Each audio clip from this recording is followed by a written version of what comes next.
पत्रकाराला शिवीगाळ करून जीवे मारण्याची धमकी, विविध कलमांन्वये गुन्हे दाखल।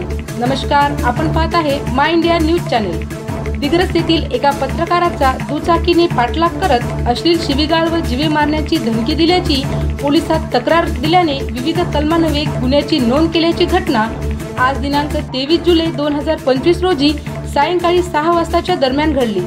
दिग्रस मानोरा चौक जवळील ट्रेंट मॉल जवळ दुचाकी आरोपी सुनील राठोड यांनी पाठलाग करीत पत्रकार अजित महिंद्रे यांना अश्लील शिवीगाळ व धमकी दिल्याची तक्रार पोलिसात केल्याने आरोपी सुनील राठोड राहणार चिंचोली यांच्यावर दिग्रस पोलिसांनी भादवी कलम 296, 351(2), 351(3) नुसार गुन्हे दाखल करण्यात आले आहे।